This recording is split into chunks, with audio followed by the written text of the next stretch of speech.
Christmas, that time of year where we all intend to stop and reflect and take stock. But if you're anything like me, with all the last-minute shopping and family tussles and emergency trips to the vets because the dog's eaten the chocolate Santa, you can end up overwhelmed, overtired, all having a big row and just despondently eating crisps in different rooms. I'm Sally Phillips, and this year I'm trying to put that right. I've made time to meet 3 well-known faces from different walks of life. Hello. To discover what Christmas means to them. We had one year someone took the baby Jesus and replaced him in a velociraptor. How they celebrate it. We like a special Bovril gravy made with fresh cream. Sounds disgusting. Oh, it's absolutely amazing. How they handle all the ups and downs that the festive season can bring. When's my mum going to come? So it was the best of times, the worst of times. No Christmas pudding. No wonder the marriage broke down. And why the traditions of Christmas are so important. I think it's crackers. Really? Are you ready to talk about your Christmases past and present? I am very excited. It's been such a privilege to have them share their memories with me. A plastic clock radio, and it didn't work. Give us a bit of communards, could you, on a church organ? I probably could. Christmas gives us all an excuse to be the best we can be. Join me as I find out how their lives have been shaped by the magic, is it magic? Let's say magic of Christmas.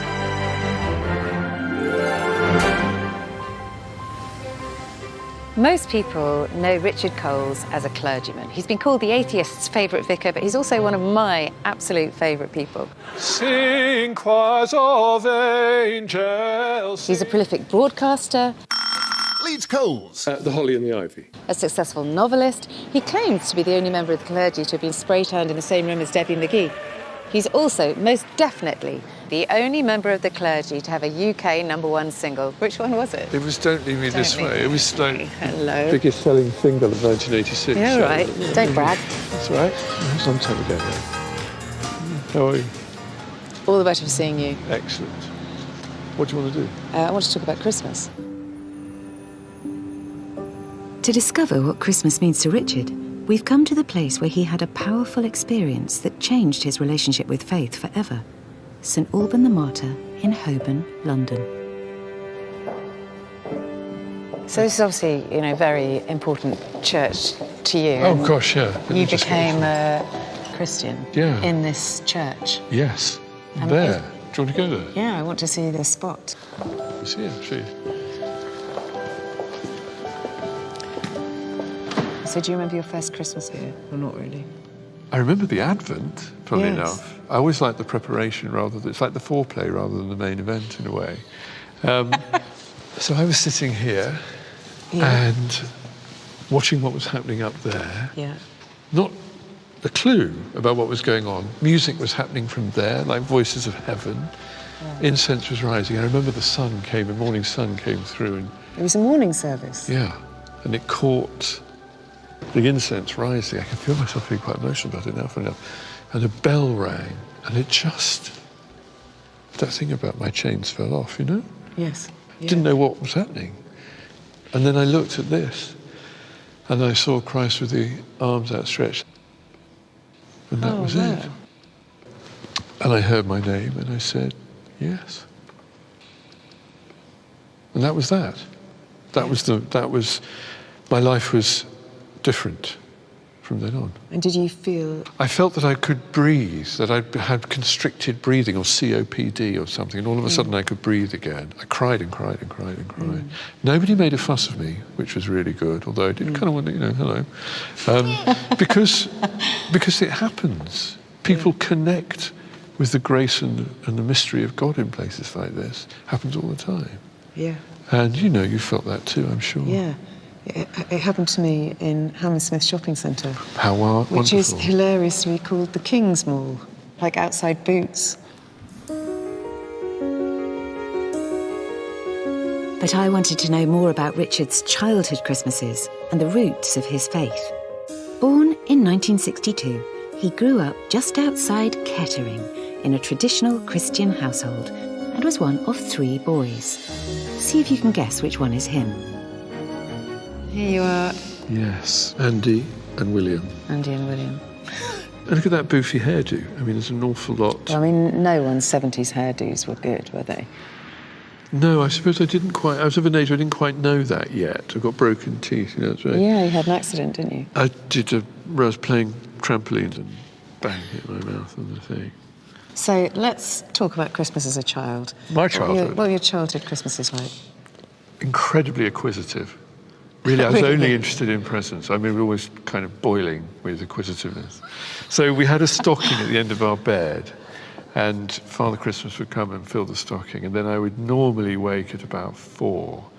But Were always, they old sports socks, or were they they specially were made my stockings? grandparents' hiking socks. Hiking socks. From the 1920s, I suppose. Yeah. And there was always a raw Brussels sprout in the toe. That was just in case you were enjoying yourself too much. We had to have this proper breakfast. My mother would make boiled eggs, but she'd paint them as Father Christmas and stuff. And then we'd have to wash up and clear away. And the sitting room, which would be locked, and the curtains drawn, would be where our presents were. Wow. And then one year my mother made us sing carols and me playing the piano. Silent night, and then we were let loose onto our presents. Tore them to shreds, obviously. Yeah. My father had this green ledger in which he entered who gave us what, so we could send thank you letters. And we'd play games in the evening. What were your favourite games? Ones that I won. Yeah. For me, Christmas has also been about a theatre of war. Because I was head chorister, which meant I got all the solos, but I had to destroy my enemies to get that.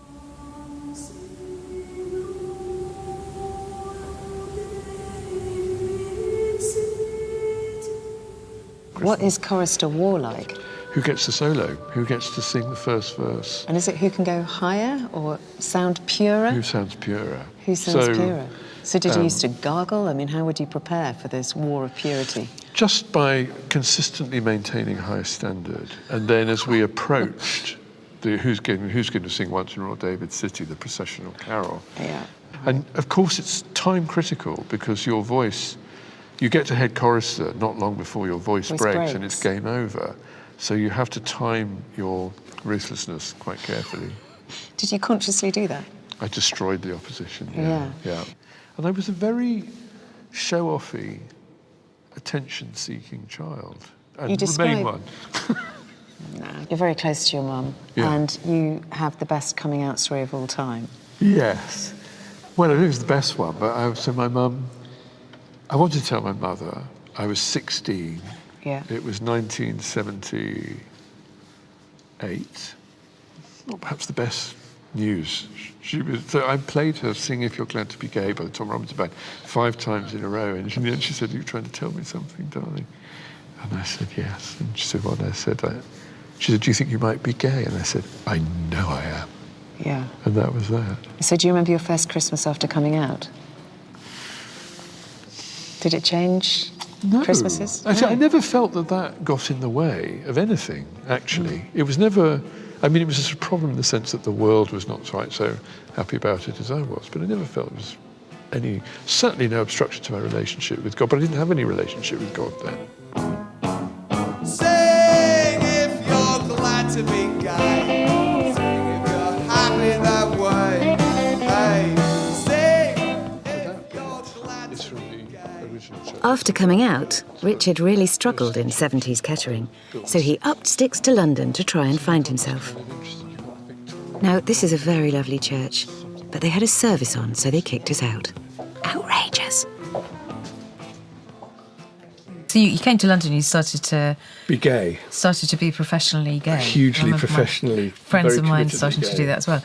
Yeah. So what did that look like? Well, it didn't involve a lot of church going. No. That's for sure. Do you remember your first London Christmas? Well, I think it was Hanukkah, actually, because my first flatmate was Jewish. So we probably and I probably noticed Hanukkah more than I did Christmas. I wasn't really doing Christmas then. There was a whole group of you doing lots and lots of... you were fighting for gay rights. Yeah, I mean, it was. I think the idea was that we were all had an equal interest in overthrowing the forces of reaction, and that bliss wasn't in that dawn to be alive, and to be young was very heaven. So we've been trawling through the archives and we have found, we believe, your first public appearance. It's pre-communards and you're already a social justice warrior. How old are you, Richard?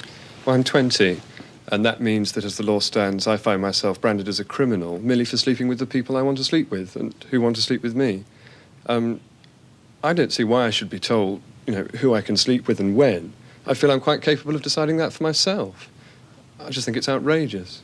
There was an innocence about it, a naivety about it, but there's nothing wrong with being naive when you're 18, No, of course not. For liberty there is a cost. His broken skull and leather plush. From the boys in uniform. By 1984, Richard was sharing picket lines with people who would change his life forever. I met people like Jimmy Somerville, and I had never met anyone like Jimmy Somerville before. And so where did you meet Jimmy? In Gaze the Word bookshop. Brilliant. And they had a little coffee shop at the back. And I met Jimmy there and I talked to him, and I didn't understand a word he said because his accent was one I was unfamiliar with. He grew up in Mary Hill in a very tough sectarian background in a tenement in Glasgow. And it took me about 6 months before I understood anything he said. But we became friends. Because Jimmy, you did a film together. We did. We made a documentary film called Framed Youth, Revenge of the Teenage Perverts. Yeah.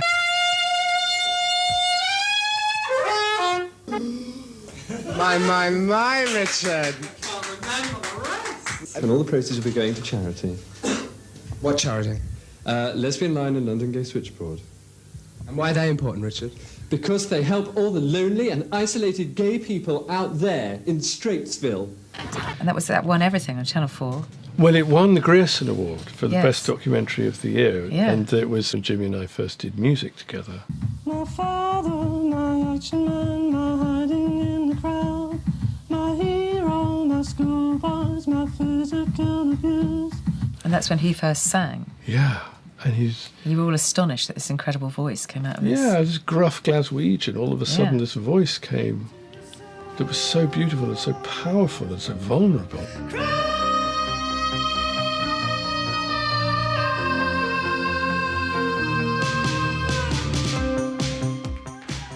And so then he formed Bronski Beat and then left Bronski Beat after a year. And in your... Well, I went into Bronski to play saxophone. Okay. Really to hold Jimmy's hand because he was finding it quite hard. The sort of instant lottery win transformation of life that comes with pop stardom. And then he and I left because we decided we were going to do something more worthy and low key, and then sold more records than Bronski Beat. So Jimmy's talent was such that it was not a light that you could cram under a bushel. It burst the bushel.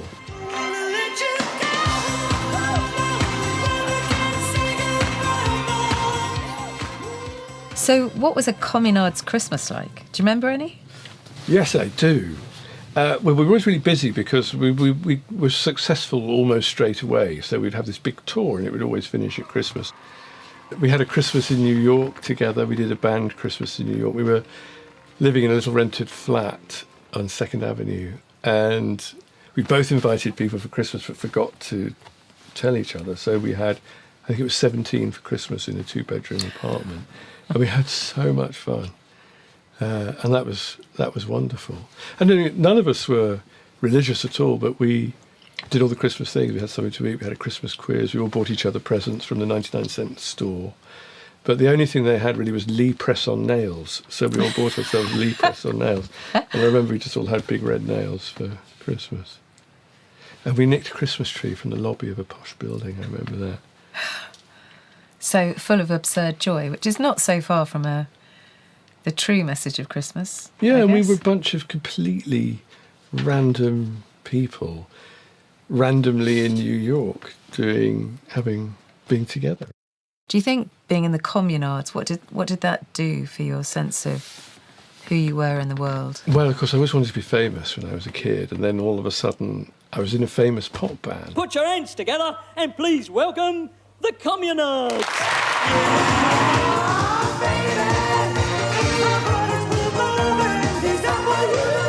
It was complicated because I was not the famous one, So I stood next to someone who got all the attention, and rightly so, for being brilliant, Jimmy Somerville. And I was the kind of nerdy one in the background who played the keyboard. And in the end, what I remember feeling a raging jealousy, like I was being deprived of the head choristership, that Jimmy Somerville had been made head chorister. And I had to just sit there and bang up and down on the old Joanna while he got all the glory. One of my overriding feelings is of actually being consumed with jealousy, because that stuff's a bonfire, and everything you chuck on it just makes the flames burn more intensely. And I was hugely ambitious, and underneath that, I suppose, is vulnerability, isn't it? Why do you need that? You need that because you feel a deficiency of some kind. In the givenness of you, there's something that needs to be compensated for. And I think that was why that appealed so much. And, it's a truism, isn't it? That often people who are prodigiously successful often do so from a feeling of insufficiency. And so you obviously got involved in... I mean, you were one of the first openly gay Yeah, bands? I think so, yeah. Yeah, and so people kind of congregated, came to you. Yeah. Because, I mean, this is one of the strands of Christmas that gets forgotten, that it's supposed to be a time of, equalising, isn't it? And bounty, making things equal, people bringing people... I mean, we were all young. It was sort of like a church in a way. Like yes, it group was. of people. And you had a mission as well. Absolutely. You were very involved in social action and justice. We lived in common, and we... Yeah. As some people said, it seems an extraordinary leap to go from there being a vicar, but actually everything I learned about community, I learned then, I think. Yeah. And then HIV came along and wiped half of us out, and life completely changed then.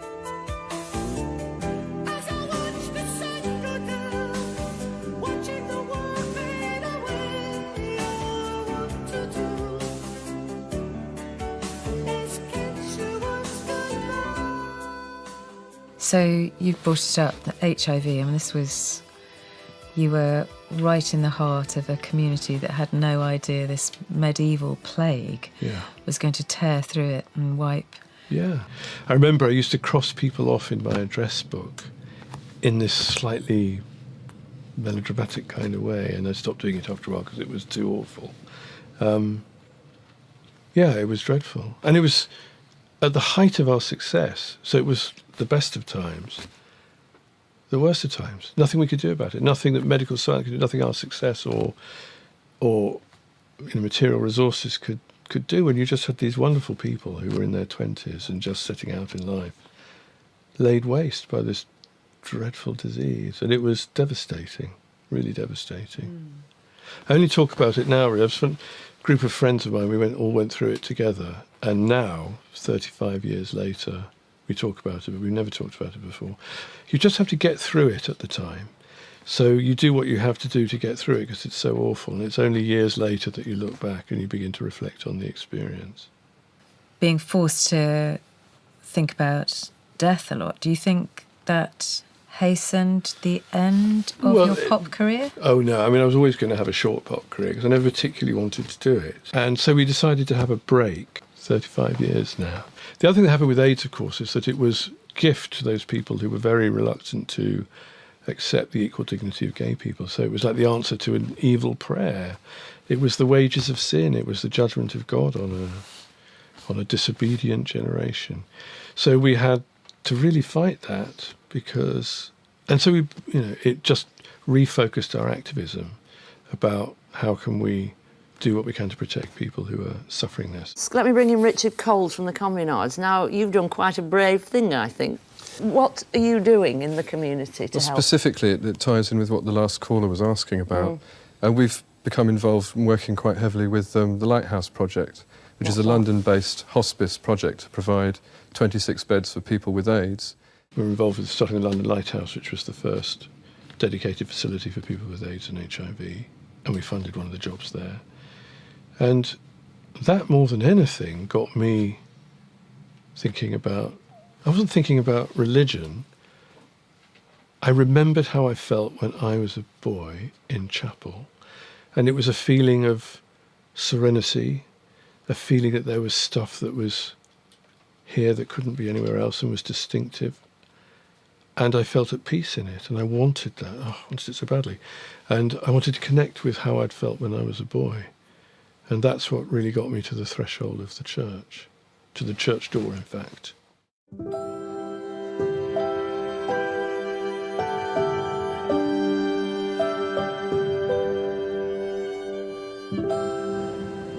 Who's this? Well, that's Jesus. It was here at St Alban, just before Christmas 1990, after 2 long years in the wilderness of post-pop stardom, that Richard had what felt like a revelation that changed his life.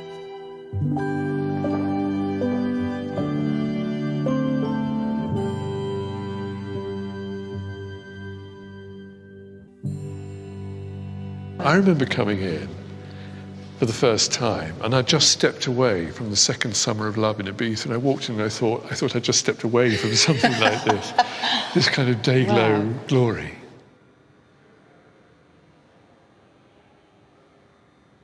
Sometimes I think the church chooses you. It was show business, it was jazz hands, it was light and colour, and of course music. It's a wonderful musical church. And it was incense. You can still smell the kind of backwash of incense. And it was liturgy, and it was theatre and performance, and all senses activated. And that's what kind of got me going. Is it a cupboard to Narnia? Well, no, in the sense that there was nothing magical about it. It was real. But I think it's about childhood. It takes us back into our earliest experience and our sense of the world. I don't know, there's the trust with which children approach these things is something that's very powerful. We think we know Christianity, but the Christianity we know is what we last heard probably when we were 11. Yeah. So we have this child's understanding of Christianity. Then all of a sudden, when you come to it, you discover that it is much bigger and richer and more complex and beautiful. I did have to rediscover it like a child. Was it at that point you decided to study theology? Yeah. I realised the minute I began to find my feet that I need to know, because, I realised I just hadn't thought seriously about Christianity from when I was a kid. So you became a Christian, you had this tug towards ordained ministry and immediately took a sharp right turn. A sharp right turn that took him to the studios of GLR, where Richard became a regular guest on his friend Emma Freud's radio show. Emma Freud made me to be the agony aunt on her programme on GLR, which I didn't want to do. But in the end, she bribed me with a cab. So I get a cab home, and I couldn't drive then, so I could take the cab to Sainsbury's and do my shopping and get it home. So that's why I got into that. And then I went to Night Network, which was on LWT, a TV programme. And I did that with Emma too. And so I'd already done a bit of that in the way that kind of pop stars did, life after that. And then I left to go to theological college because I couldn't put it off any longer.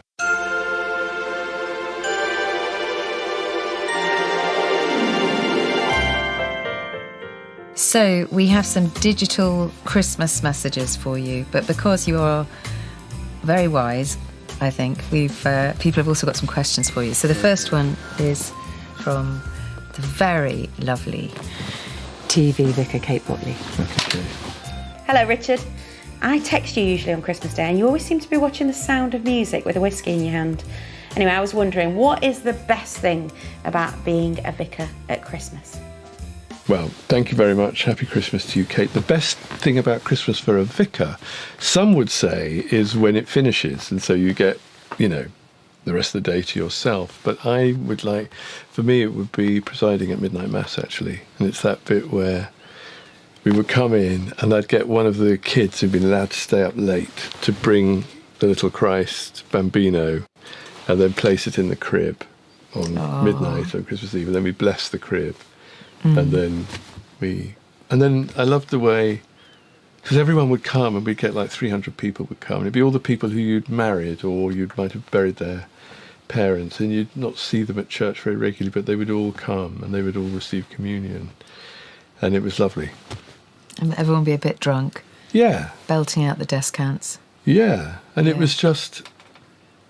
just refreshed us in our community, in our being together. It was great.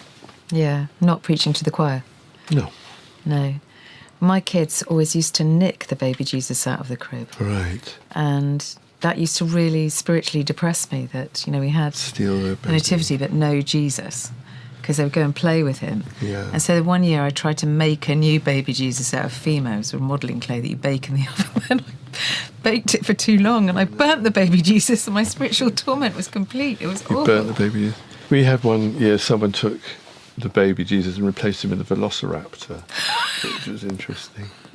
Oh, I didn't notice at first. The velociraptor in the What does Christmas actually mean to you? Does it mean the arrival of Christ in you? It's the totally unexpected arrival of God, that God is all of a sudden here among us, and not in power and glory, but as this tiny little scrap of life. What could be more vulnerable than a newborn baby, all covered in afterbirth and dirty straw, round the back of a pub in a completely unimportant place at the edge of a cruel empire? It's just so unlikely. And then you get these shepherds come in from the fields, and then these wise men turn up from the east, all, you know, the kind of personnel of the nativity. And, you know, I don't think it's reportage. What actually happened, who knows? But it's a story that tells the truth of what you want to know, that God is in the house. And we're all different after that. And that still has such power it compels me and reminds me of what I need to know, which is what's important and how you should try to live your life, you know? Whether it really happened or didn't, it's not really useful as a bit of reportage, but it's fantastically useful as an allegory. I think there's no way of telling that story without it becoming like a myth, because literalism isn't enough. So when people say, don't you believe in the literal truth of the Bible? And I go, no, I think it's much truer than that. There's something graspable about it. We all get a newborn baby, or most of us do. You know, if you're around when a baby is produced for the first time, everyone shuts up and gets it, right? And I think it's such a smart thing to put God in that form. So just for a moment, there's something there that you can see and begin to understand. It gets much, much harder as that baby grows and life happens, as it does for all of us. And I think there's something rather nice about the idea that, you know, divine experience is born in you that vulnerable. Yeah.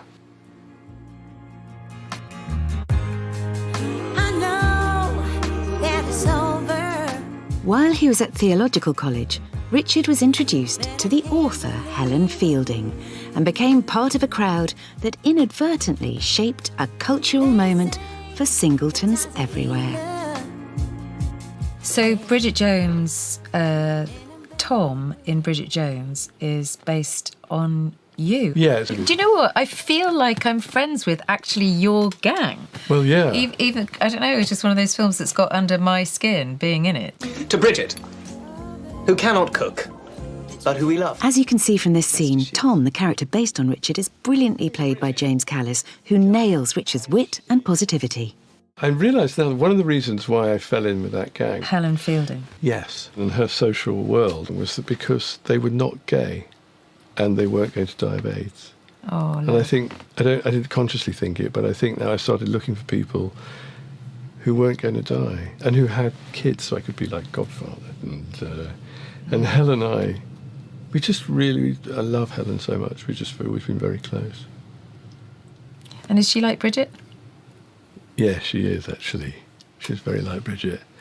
When I first knew Helen, she was on her uppers and she was really having quite a hard time. And to cheer her up, I took her to Joseph and bought her a dress, because who wouldn't that cheer her up? And she was so pleased about that. And then when I was ordained, she took me to the clerical outfitters and bought me all my cassocks and my robes for ordination. So Actually, I think did rather better for that arrangement than she did. Is it very expensive? Yeah, it is. Wow. Eye-wateringly expensive, but by then she'd had massive success, so Yes. she cheerfully paid up. So Bridget Jones, certainly the first book and the film, are bookended by Christmases. Yeah. And it was a very specific thing, this sort of notion she put forward that your friends are your family, you have your family you can't help, and then the family that you choose. Yeah. And was that experience of, going home and doing turkey curry buffet with your family in Kettering? Yeah. And then getting that over and done with and rejoining your real family in London? No, it was more complicated than that. I think for lots of... It's a very common thing with gay men of my age and background that you have your elective family who you met when you ran away to London and da-da-da. But I also have my blood family, and I feel... I've always enjoyed both, actually. And I'm very close to my blood family. So how many families do you have? You have blood family, you have... Got two, really. I live 2 doors down from my flatmate from when I was 18, and she and I have been through life together. And there are others of that vintage, and we were all very close. And we went through... She was my manager in the communards, and we went through all of life's adventures and misadventures together. And we are going to see each other out. And there's a group of us who've known each other for 40 years, and we are arranging our lives to be close to each other as we get older. You've got a joint care plan, you say, for when you get doddery. Yes, the idea is that when we get old, because we've all looked after ageing parents and funded looking after ageing parents, that we would like to buy in that care ourselves and be the commissioners of our own care. So that's a plan. And also, none of us have dependents, so we don't have children. So we have a sort of freer run, I guess, at arranging our lives around each other in some sort of mutually beneficial retirement plan. After working as a curate in Lincolnshire and London, in the winter of 2010, Richard moved in as the vicar of Findon and met the love of his life, David. I was lucky enough to meet your life partner, your Colin Firth, David, who is also a vicar. And so you fell in love and you got married in a civil partnership. Yeah. But that must have been very, I'm going to say complex, but painful, being in a loving... Oh, no, it was just... relationship within the Church of England? No? I have, the key to happiness is having manageable expectations, right? So I knew the Church of England was not going to do us the honour that it would do others. So I had no disappointment because I didn't expect anything. And actually, it was so lovely just being together, and so lovely that we could form a civil partnership. Can I ask you a very difficult intrusive question, which is, did the church expect you to be celibate? Yes.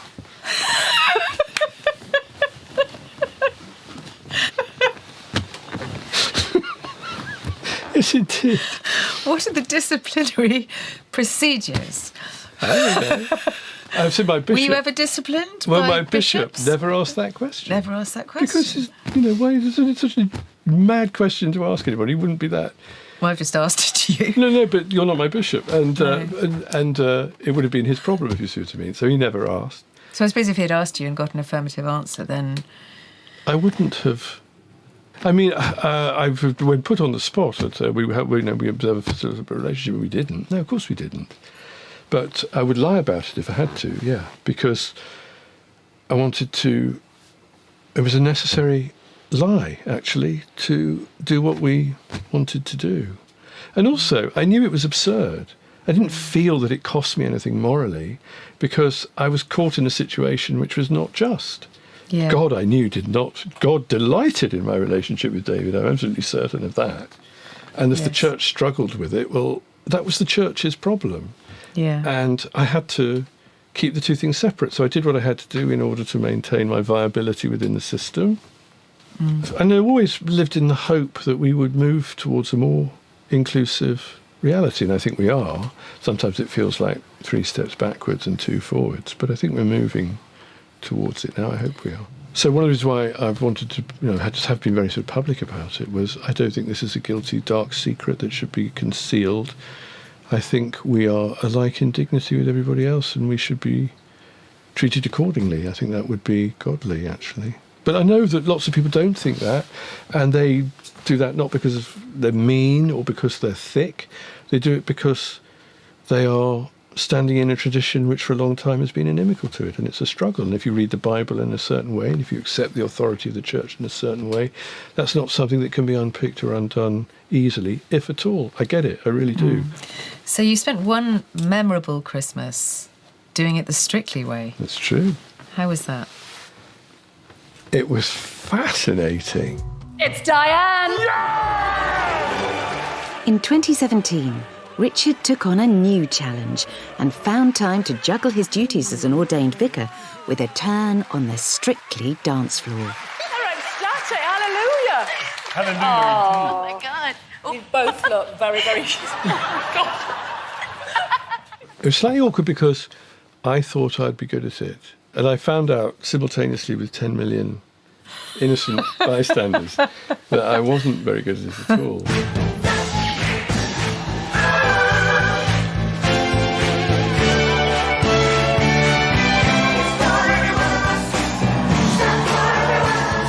Everyone who works on that show is just brilliant at what they do. So the musicians, Dave Arch and the band are just great. Gemma and the spray tan team.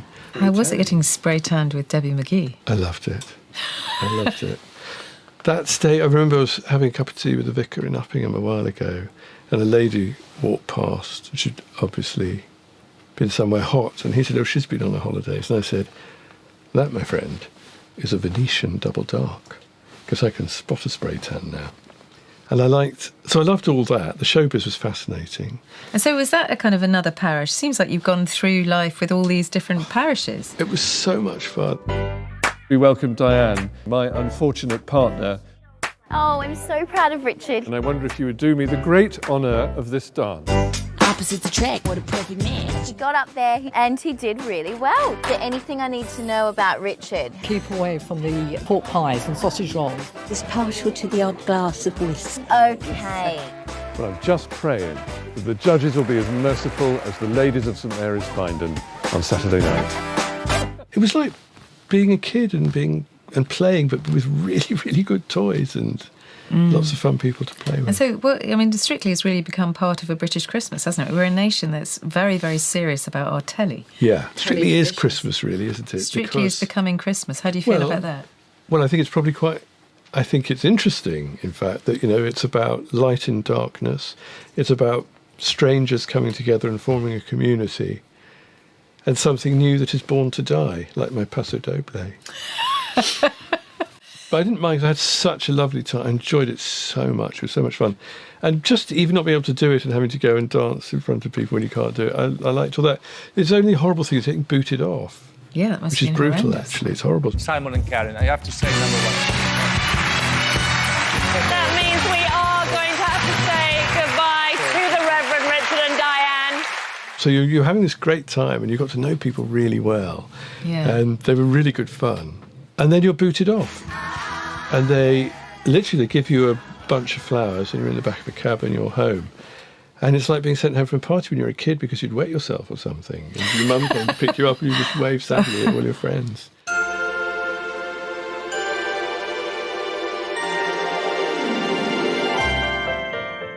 So our next digital card and question is from Sarah Jane. Oh, Sarah Jane. Hello, Richard. Happy Christmas. Do you remember that Christmas we had in New York? It was a party every night. What a Christmas we had. You've always been an incredibly generous gift giver. What was the most extravagant gift that you ever gave at Christmas? Merry Christmas to Sarah Jane, who I've spent Christmas with. The most extravagant gift I ever gave anybody...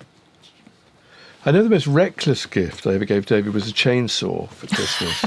And he started using it, and our neighbour, who's American and came from Maine, came running out and told him to stop because we hadn't had the safety. You need the licence. Well, you have to wear special things and stuff, so that was not a great idea. But the most extravagant Christmas present I bought him was a narrowboat. He was very happy with that. What was it called? David, who had a thing for owls, named it Minerva, and we owled it up considerably. And he turned it into, it was lovely. And I remember you got a stained glass Owl window. Owl porthole windows, yeah. Owl porthole, yeah. Beautiful. Yeah. And do you still have that? No, I sold it. So there's now a lady who lives aboard it. I think you've also been very brave, or it's been, not brave, but it must have been tempting not to be open about your struggles within your marriage. Yeah, I mean, I didn't discuss David's alcoholism while he was alive. No, I certainly had no idea at all. No, I mean, you would have done if you'd seen him More. in his cups, because he was spectacularly drunk sometimes. And that was tricky. It was tricky for anybody, but if you're the vicar, it's especially tricky. How did you manage that? I didn't. I couldn't do anything about it. Yeah. So other people managed it. And the wonderful thing was how great the parish was, and they kind of obviously realised what was happening, and they loved David too. He was very lovable. He was a very lovable person. He was a very lovable person. He wasn't always lovable when he was drunk, but people tolerated it and put up with it and did what they could. He was a very, very joyous and joy-filled and funny person. He was really funny, Christmas... Yeah. Oh, so he loved Christmas. So he was crazy for Christmas, wasn't he? Absolutely crazy for it. Yeah. At both sides, secular and sacred. Yes, he was. He liked it so much that we used to do stockings for the dogs. So we had 5 dogs, and they would have 5 stockings on the mantelpiece. And I would come in after midnight mass, like 1 o'clock in the morning. I had to get up at 6 for the early and everything. So it was kind of a bit of a slog. And you had all the carol services and all that. And so absent-mindedly, I started filling the dog stockings. And he went, "Stop!" And I said, "Why?" He said, "They're still up." And he was cross with me for showing them their presents before it was Christmas. So, and then we had these rituals on Christmas Day, and he would do all the cooking and everything. And then when we shut up shop at sort of middle of the day, and then he would give me whiskey, and we'd watch The Sound of Music, and just be together finally. Yeah, it was great. Have you got any favourite? So, Sound of Music. Are there any other special? Oh, the one my favourite Christmas film. I think it's the greatest film of all. Probably is "It's a Wonderful Life." It's a Wonderful Life. Oh, so what is it about?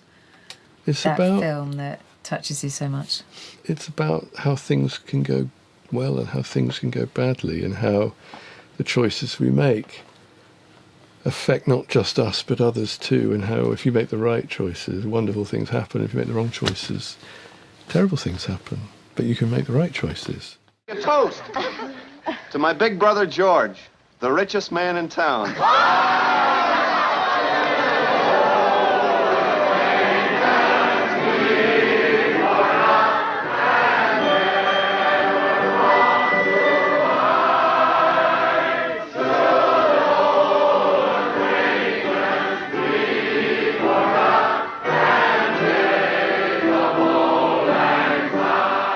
So what is it about that scene that sums up why you love the movie so much? Well, it's got everything in it, hasn't it? It's got angels, we love that. It's got fairy lights, it's got a present.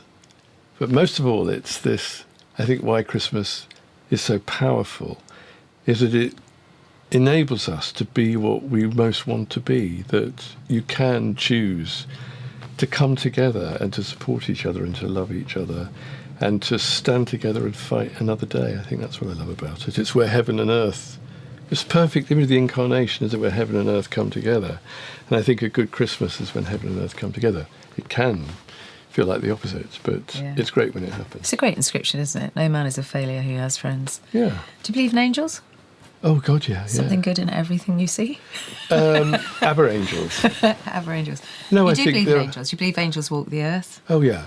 It comes from Greek word angelos, which means messenger.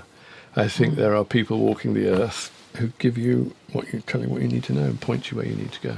And are they actually heavenly beings, or are they sort of presences that pass through people who may be unaware? Well, I don't know. You don't know? No. Seen one? I think so. Yeah. Tell me!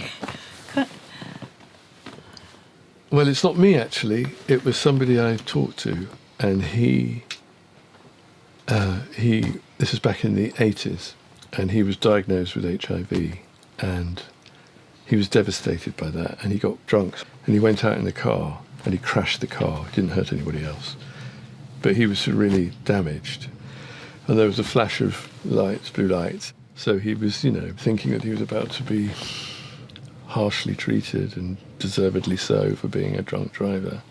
So he saw this cop coming towards him with a kind of high-vis jacket on and everything, and the cop knelt down beside him. And the guy said, with extraordinary presence of mind, "You need to know I'm HIV positive." And the cop said to him, "And you need to know that somebody loves you."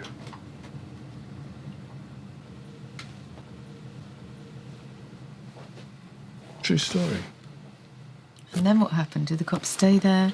Yeah, just stayed with him. Until the ambulance got there? Yeah. And anyway, this guy, he got onto combination therapy and he survived. But at that moment, the lowest of his life, somebody, not the person you thought would be the bearer of good tidings, just said, "You need to know that somebody loves you." What a thing to say. Mm. Do you want to get arrested by him?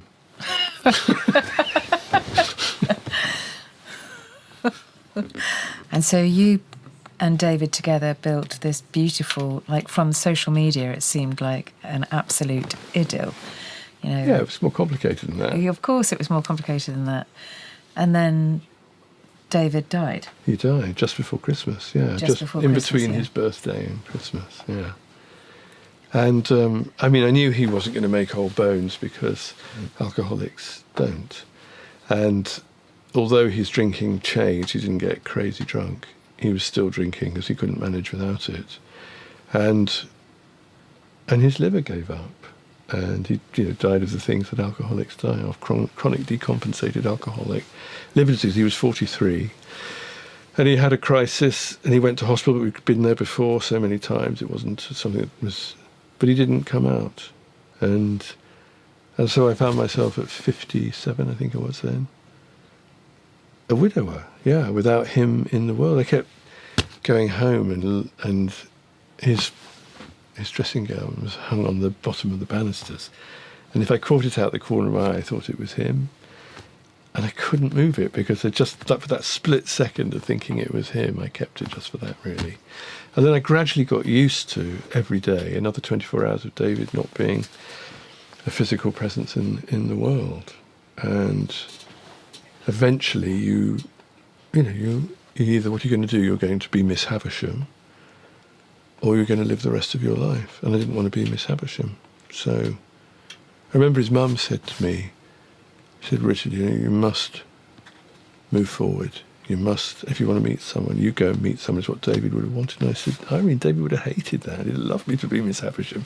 Sitting forever on my own at home thinking of him would be great. But I thought, no, I had to stand up and face forward and step out. So that's what I've done. How did you cope with that first Christmas? Well, I was taken in by friends, actually. So it was lovely. So David died, and I went mad, because you do when your life partner dies. So, and also there was a bit of press interest that got rather intrusive, and there were some horrible things that happened. I couldn't deal with that. You had there was some hate mail, yeah, which was horrible. Tweets.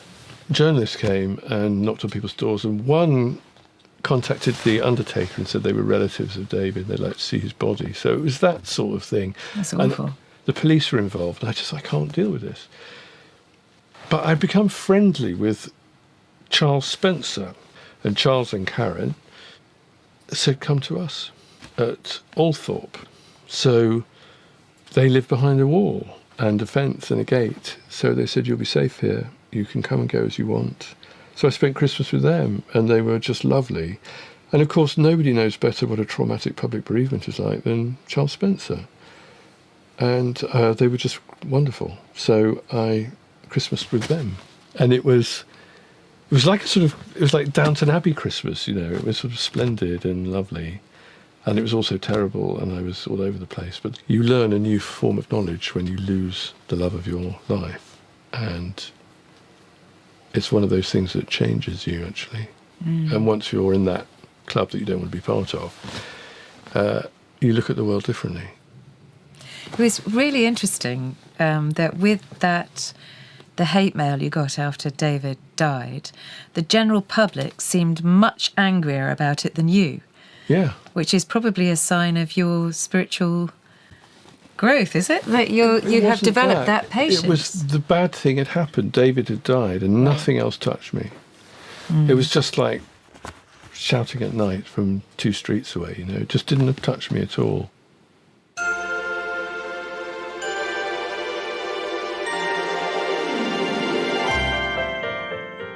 So our next Christmas wish and message comes from your former Saturday Live co-host, Asma Mir. Hi Richard, I just wanted to wish you a really happy Christmas. Hope you're enjoying the festive period. Anyway, I've got a question for you. I bet you really enjoy all the little traditions around Christmas, but I'm really curious to know which one is your favourite. Merry Christmas to Asma and to Rani, her daughter, too. My favourite Christmas tradition, I think it's crackers. Really? I adore crackers. I spent Christmas a couple of times in America. They don't have crackers. Can you imagine? No, they don't. So I think Christmas crackers is Cracker jokes? Is it the whole thing. bang? I like the fortune-telling fish most of all. I've lived most of my life in accordance with its doctrines. And I like wearing the hat as well. Yeah, I quite like the hats. I also make other people wear the hat as well in quite a bossy way. Everyone must wear the hat. And when do you pull the cracker? Well, I think you should pull the cracker for pudding. Yes. But some people pull at the beginning of the meal. Yeah, kids with impulse control issues, you have the... We once made crackers and no one could pull... I got the wrong kind of tissue paper for the outside. My great-great-grandfather invented the Christmas cracker making machine. Did he? Yeah, he did. Did he? He did. Was he an inventor in general, or was it just Christmas that drew No, he this? was an inventor. He invented lots of the machinery that mechanised shoe production. But also the Christmas cracker making machine, and I think a bacon slicer, and sewing machines. He made lots of sewing machines. So what do you like to eat, and what do you like to listen to, and what do you like in the way of presents? How do you do presents? Well, I'd say no presents, actually, but I don't really mean it, obviously. No. So I don't want... I'd like to have a proper Christmas dinner. So we have all that. I've got to have bread sauce, got to have all that stuff, got to have Christmas pudding. You're quite a foodie. You a tremendous showing on MasterChef. Well, thank you. Yeah, I love Did you cooking. cook a partridge in a pear tree or something? For my main course, I'm roasting a partridge, and with that we're having caramelised pear with star anise. And of course, partridge and pears are so much a part of Christmas thanks to the partridge in a pear tree. I cooked partridge in a pear tree, and then We Three Kings of Oriental. Yeah, that was my Christmas menu. Yeah, normally at Christmas I don't cook because I'm working, so I go to somebody else's at Christmas if somebody else does all the work. Yeah. This must be the first Christmas lunch you've cooked in a very, very long time. It is. By the time we get an all clear on Christmas Day, all you're good for is pyjamas, Sound of Music, vodka and crisps. That's what speaks Christmas to me. I'm coming. You're going to start a trend. You're liking that? Brilliant. Well, rumour has it you're not interested in any presents under £500. So I'm afraid I haven't been able to live up to that. I have got a tiny... Boring! Boring! I've got a tiny gift. Oh, thank you. A Christmas gift to you. Can I open them? Yes, you can. They're symbols. Well, it's like this is an encouraging shape. Are you a brilliant Just rip rapper? it. I'm a ripper. There we go. Smells divine. Is it Wensleydale? Wensleydale, My yeah. favourite cheese. How did you know? You wrote about it in your book. Me and my big mouth. And of course, Wensleydale Has to is go, worthless without. Oh, my word! What a splendid Christmas cake. That's lovely. So Wensleydale and Christmas cake. If you had to pick one Christmas out of your 60 Christmases, what's been your best Christmas ever, do you think? I remember one, and it's when we were at Findon, and David and I, when we shut up shop, and we watched It's a Wonderful Life, and then we gave each other onesies for Christmas onesies, and we were in our Christmas onesies, and then we recreated scenes from favourite films in our onesies, and used the dogs as walk-on parts, and that was really lovely. So you've definitely become, talking about parishes, you have you have a different flock now. So you're... I don't have a parish now. So I retired as vicar of Findon. And yes. You know, I could have gone on to another parish, but I didn't want another parish after Findon. But you've spoken about having you have a kind of mission through the telly? Or do you think that, or not really? I mean, I have there are people who I reach that because of what I do, right? It's not the same as being a vicar, though, because I don't baptise their kids and bury them and marry them and get stuck into their lives and do assemblies at school and go to the cricket club and appear in the panto and open the new co-op and that sort of thing. And I loved all that about being a vicar. I loved being woven into everyone's life. It was wonderful. So what does this Christmas hold for you? What plans? Well, it's my first one and not as a vicar. Yeah. So I'm not working. So this year, are you going to the Spencers again? Well, I haven't actually been invited yet. I don't know.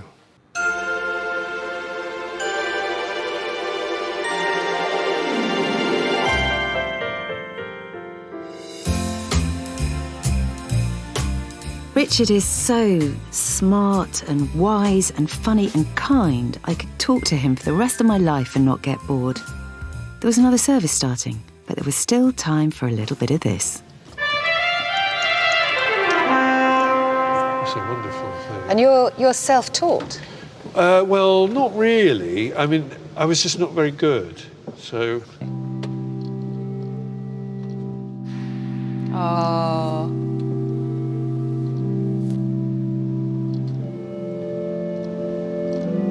I'm not going to sing.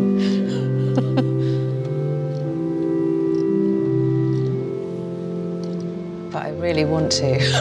Come on, then. No, I can't sing. No, that's the thing. Don't ask me to sing. I know I do sing in church. I sing very, very loudly, but that's when I'm sort of hidden by everybody else. Don't you find... I mean, I love complex music, but...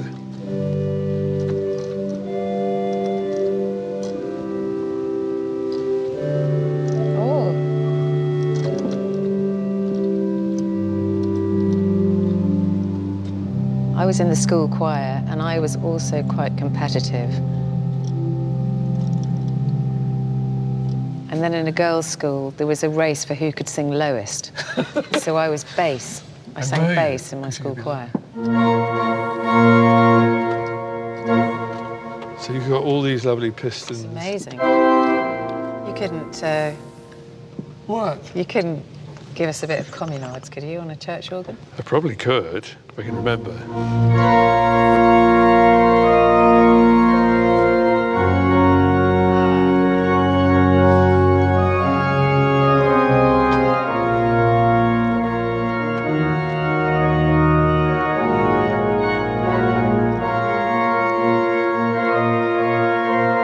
going to make me cry. Why is it going to make me cry?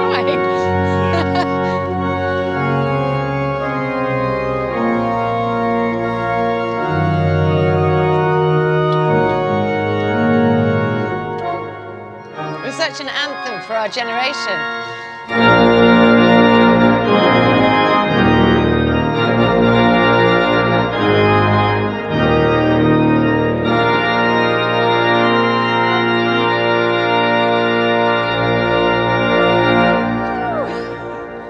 So there you go.